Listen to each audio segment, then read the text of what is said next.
This program contains some material that many parents would not find suitable for children under the age of 14. Viewer discretion is advised. What's going on YouTube today? I've got a special treat for you. We got the Mondo 1/6 scale Masters of the Universe Man-at-Arms in the house. Guess what? Time for a Nerdgasm. Bloop.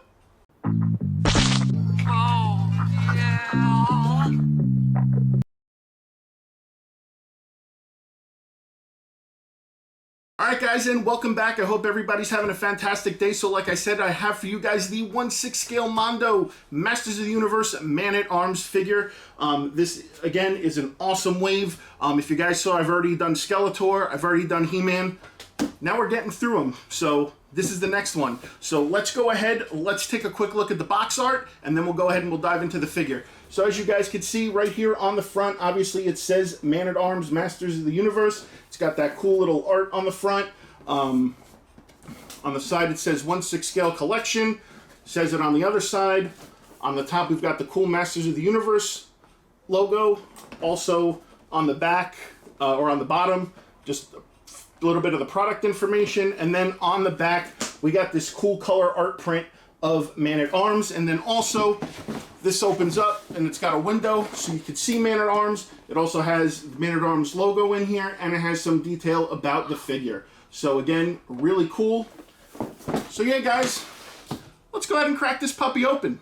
Alright guys, let's go ahead and let's take this out of the box and see what cool stuff comes with it. So, as you guys know, I've been picking these Mondo figures up as we've been going along. This one I actually picked up from our trip when we went to Georgia to go see Big Dub and Josh and everybody. We picked this up actually at Battlegrounds, which was really cool, and they had it for a great price, so I was super excited to see that. So let's go ahead, let's take a look at the accessories first, because they're always all the way on the bottom, and they, for some reason, just love to tape this stuff and make it difficult for you to get to. Because the last thing any of us want to do is deal with tape. So here we go right there. We got more tape.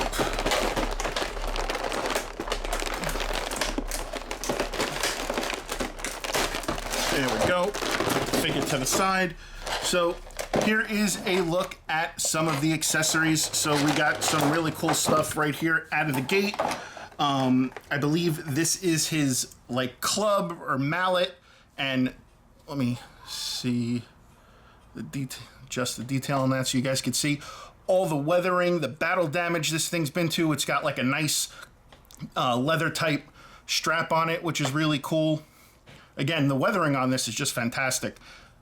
I always like the paint application that they do on a lot of these weapons, especially when they weather them and everything. It's just, it's great. We also got, it looks like a shield. Again, you can see all the battle damage on the shield, and I like the orange paint that they use, the silver, to give it the weathering and the marks from, like, if it's been struck, the shield's been struck, which is great. Got a really cool grip on the inside of there. Again, it makes it give it that, like, that leather look, but it's not, it's plastic. But really awesome, fantastic job on producing the shield. And then we've got, this is, I believe, is the same type of blaster that came with He-Man. So we've already seen this before. The one with He-Man was a little bit more weathered than this one. So maybe he uses the club and the shield more than the pistol or the rifle, however you want to refer to this, a blaster. So, and then we also got, again, the same blaster that He-Man had.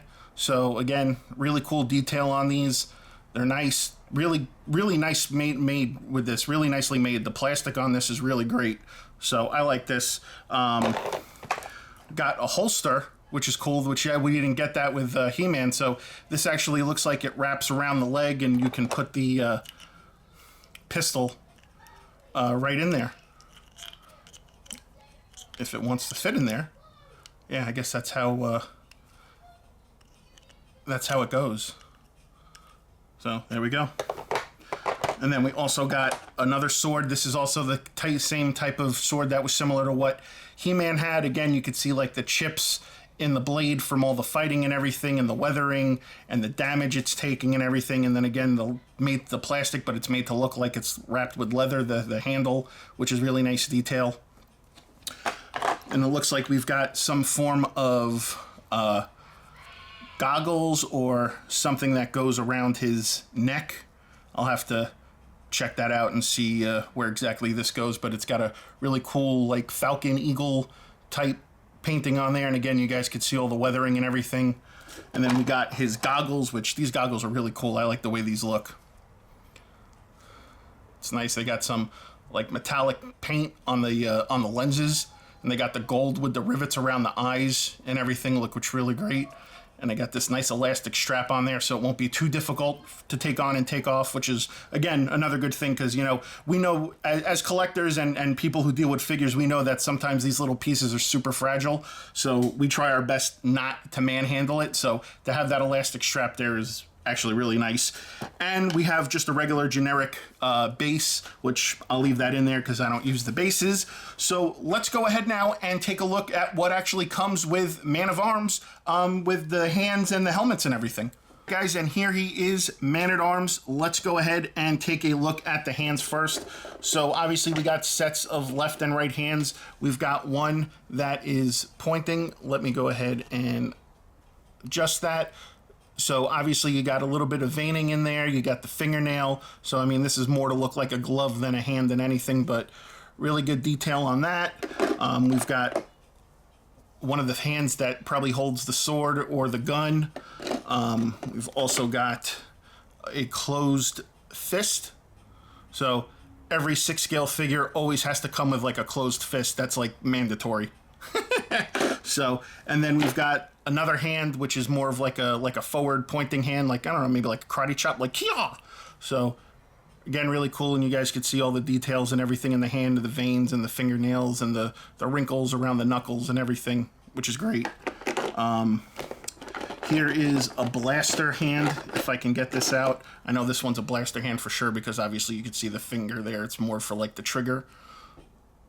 So really great. We did a good job on the paint application. And then we got another open hand right here. Again, this is probably for like the sword or the shield, you know, because it's more closed for a grip. So that's nice. Then we've got a helmet, which this helmet is freaking amazing. The paint on this, again with the weathering on these figures is just absolutely amazing. Again, you could tell just by the paint, like it looks like he's worn it in battle and stuff like that. I like the blues and the golds and everything, so looks really cool. I wonder if this fits on the head that's on here, so we'll try that. And then we actually have, I believe, again, maybe the same thing with He-Man, that this was, it comes with obviously the 2 different types of portraits. This portrait is, I guess, a rendition of what Mondo feels, and then this is more of a vintage portrait, more like closer to what they did with the figures back in the day. So the head is actually attached in here, so I guess that's, you know, why they give you this other option with the helmet to put on this portrait. But again, dude has an awesome mustache. That is an epic mustache. I like the paint on the eyes. He's got like a little bit of 5 o'clock shadow going. He's got a little bit of a butt chin, but again, the detail on the helmet is just stellar. I think it's great. So let's go ahead now and check out the portrait on the Man at Arms himself. So we'll move this over to the side. So here is the portrait that comes. I didn't even realize he kind of has like a flat top mohawk type cut. And then again, he's got that stiller mustache. This actually kind of almost looks like Josh Brolin.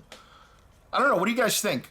I think it looks kind of close to like Josh Brolin. Maybe Josh Brolin could play Man at Arms. But that is another cool portrait. I like this, and obviously you see it's cool because he's got the scar on the head from, you know, battle. You know, you can tell he's got the, you know, ring crinkled stuff. You know, the little details like that go a long way. But now looking at this figure itself, let's go ahead and adjust that back so you guys can get some clarity. This suit, just the figure itself just looks awesome. I love the detail on the wiring and everything right here, all the tubes and everything, the gauntlets on the wrist, the shoulder pad. That is just epic. The back is cool because obviously this is where maybe like the rifles and the swords get held. It's got a little bit of like leather right here. He's got some fur around one of the ankles on the boots. This boot's actually like protective. Again, the detail on these figures are just awesome. I'm actually thinking I'm liking Man-at-Arms more than I like He-Man. That's just me talking right now. I think this is a freaking badass figure, and I think this is still available on Mondo's website. So again, really epic, I think, and I'm liking this a lot. So, all right, guys, let's go ahead. Let's take a quick break, and we'll come back, and we'll take a look at the articulation. All right, guys, and we're back, so let's go ahead and take a look at the articulation. So, the head does pivot pretty well. It goes back not that far, goes down pretty far, though, which is good. The shoulder pad actually has articulation, which is great. There's like a little ball joint right there, so the shoulder pad's able to go up. So the arm is able to come up about yay high. These are single jointed elbows on him, so you can get just like a regular 90-degree bend. This arm, I'm assuming, is going to move a lot better because there's no hinder from the shoulder pad. And again, just a single joint elbow, 90-degree bend. The wrists do have some pivoting and some turn to them. The legs go out yay far. This is how far forward it goes. That's how far back it goes, which is not far. The knees are double jointed. So you can see there right there, this is the joint, so the knee is double jointed. There is some pivoting with the foot, as you guys can see. So not bad overall. There is no give with the torso on this, whether it can go back or forward because of all the gear and everything that he has on. But listen, I don't know about you guys, but I am ready to try to get this thing into some epic posing. So let's go. All right, guys, and here is the first pose. So as you guys can see, we got his hand outreached with the pistol. We have all the accessories on the back, which clip to it. He's also holding the shield, which is awesome. And again, all the detail on the suit and the helmet and everything and the portrait is just fantastic. So this is a really cool pose. I might keep him in this one because I like this one. It's very simple, but let's go ahead and try another pose. Guys, and here is another pose that we got him in. And as you can see, that badass shield is front and center. Also with the gauntlet, like protector, I guess if that's what you want to call it, for his foot. And he has that massive hammer or mace, as you want to call it. And I found out something actually interesting about this piece, which I'll show you guys in a second. And again, he still has all the accessories on the back, and then also has the gun holstered on his hip. We put the holster on. So again, really cool detail on this figure. And you know what? I think this is probably the pose that I'm going to keep him in. I like this one the best. But hold on one second. I want to show you guys something cool about that piece right there. All right, guys, so what I was talking about, what I found out that was really interesting, this ball actually comes out and there's a chain. How freaking awesome is that? That is super cool. So you could, whoosh it around like that. That is freaking awesome. This is a metal chain attached to this very heavy plastic ball, but it actually all just bunches back up in there and it pops back into his handle, which is pretty freaking sweet if you ask me. All right, guys, and my final thoughts on this piece is that it's just awesome. I love it. I think it's fantastic. I think the paint is great. The articulation with these is a little tight, so I don't know if maybe you want to try to like heat these up. I don't know what the proper etiquette is, unfortunately, for Mondo figures, because I've never really heated up figures. I believe you maybe just take a hair dryer to it for a little bit just to warm up the joints. That might be like the best thing you could do for it, because that way then you can really get the articulation going with it. But again, I love the paint, I love the detail, I love the accessories. I think it's really cool. I love this mace, and the ball comes out and it's got that chain and you just whirl it around. So if I had to give my honest rating on this figure, I would give it a rating of fuck yeah! And yeah, so guys, I hope you enjoyed another figure review. Thank you for joining me on another episode of Nerdgasm. As always, be sure to give a thumbs up, like, comment, share, and subscribe, and all that other good stuff. And until next time, guys, keep it marvelous.